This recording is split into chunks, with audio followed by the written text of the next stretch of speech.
ഇന്നലെ 2 പേർക്ക് കൂടുതലായിരുന്നു. അതുകൊണ്ടാണ് എഴുന്നേക്കാൻ വൈകിയത്.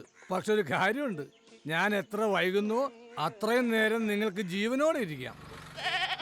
എന്ത് ജീവിച്ച് മതിയാ എന്നാ? ഇതിനെയാണ് അഹങ്കാരം എന്ന് പറയുന്നത്. അല്ല, ആടുകൾ എങ്ങനെ അഹങ്കരിക്കാതിരിക്കും? 1 കിലോ ഇറച്ചിക്ക് 400 രൂപയാണ് വില.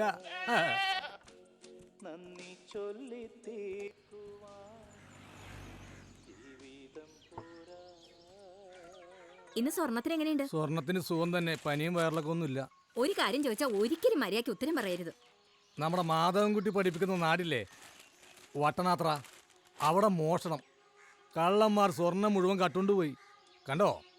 വില കൂടുന്തോറും സ്വർണം കൂടുതൽ കൂടുതൽ അപകടമായിക്കൊണ്ടിരിക്കുക. അതുകൊണ്ട് നീ സ്വർണ്ണ വില അന്വേഷിക്കണ്ട കേട്ടോ. ഓ, വിലക്കുറവുള്ളപ്പോ കിലോ കണക്കിന് വാങ്ങിച്ചെന്ന ആളല്ലേ. വാങ്ങിച്ചു തരാൻ പറ്റില്ലെങ്കിൽ പറ്റില്ല എന്ന് പറഞ്ഞാൽ മതി. ഓരോ മോഡന്റെ ന്യായവും പറഞ്ഞോണ്ട് വന്നോളും. ഒന്നിടാൻ പറ്റിയ സാധനം.